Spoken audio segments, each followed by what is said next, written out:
Hi friends, கல்யாண வீடு, மத்தியான சாப்பாடு, இனிப்பு சாப்பிட்டாச்சு, பாயசமும் குடிச்சாச்சு.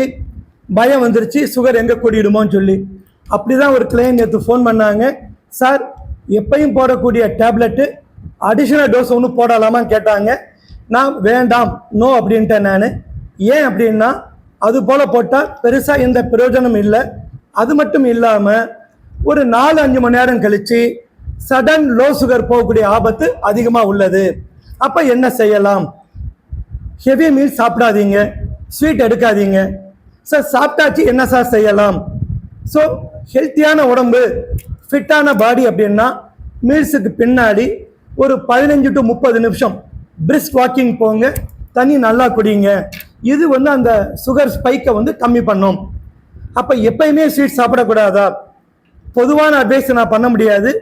என்னோட கிளைண்ட்ஸு நான் சொல்லக்கூடிய அட்வைஸ் என்ன அப்படின்னா, எந்த கல்யாண வீட்டில் ஃபங்க்ஷனுக்கு போனாலும் முதல்ல புரோட்டீன், அடுத்து நார்ச்சத்து உள்ள காய்கறிகள், கடைசியாக கார்பு, சாதம்.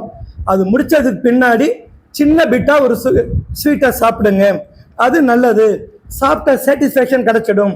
முதல்ல ஸ்வீட் சாப்பிட்டீங்கன்னா 2-3 ஸ்வீட் உள்ளே போயிடும், சுகர் ஸ்பைக் அதிகமாகும்.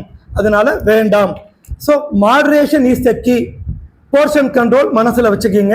All the best.